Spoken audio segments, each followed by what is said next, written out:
Taghayyurul ahkam bitaghayyuril azminati wal amkinati wal ahwal. Perubahan hukum itu bisa terjadi karena perubahan situasi, kondisi, dan keadaan. Tetapi kapan perubahan hukum itu bisa dilakukan? Nah, maka ada 4 syarat. Yang pertama, adanya tuntutan kemaslahatan untuk berubah. Apabila tidak ada tuntutan untuk berubah, ya nggak berubah. Jangan dipaksakan untuk berubah. Yang kedua, hukum itu tidak mengenai pokok ibadah mahdhoh. Karena ketentuan ibadah mahdhoh itu tidak dapat diubah.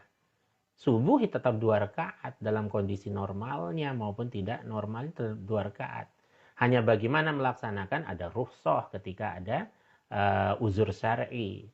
4 rakaat bisa menjadi 2, ada dalil, bukan karena interpretasi atau ijtihad. Kemudian yang ketiga, hukum itu tidak bersifat qat'i. Kalau hukum itu bersifat qat'i, ya nggak bisa kemudian dibuat-buat menjadi yang lain, apalagi gamang.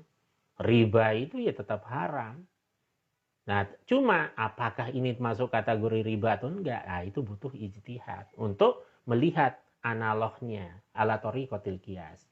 Yang terakhir, perubahan baru dari hukum itu harus berdasarkan pada dalil syar'i juga.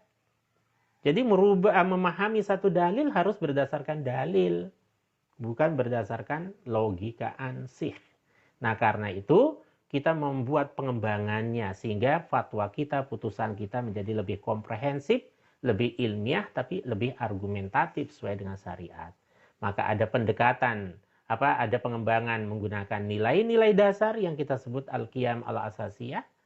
Kemudian ada prinsip-prinsip universalnya, al-usul al-kulliyah, hingga melahirkan satu pedoman praksis yang disebut al-ahkam al-far'iyah.